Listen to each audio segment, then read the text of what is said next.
एक हमारे भाई समन्वय बैठा हुआ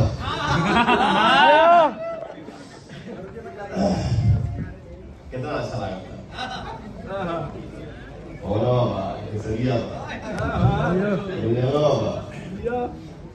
तो जितना भी एक्टर बनी जाए एक्ट्रेस बनी जाए हम सब मिल के रहे मिल के खुशियां मनाएं क्योंकि देखिए अकेले की ताकत बड़ी नहीं होती है।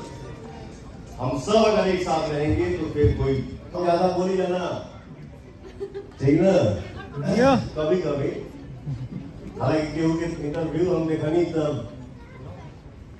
कान में साउंड आए कि पवन सिंह बोलते नहीं है बुलवाते हैं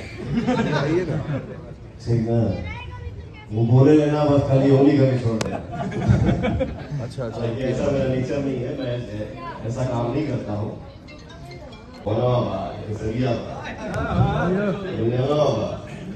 बहन भी है, मौसी भी है, चाची भी है, चाचा बड़े छोटा नीचे भैया हमारे बड़े। खैर आपके समझ में ना आवे कि मैं इसी परिवार से हूँ। मैं सिर्फ यही समझता हूं कि हम सब एक हैं और हम सब एक परिवार हैं।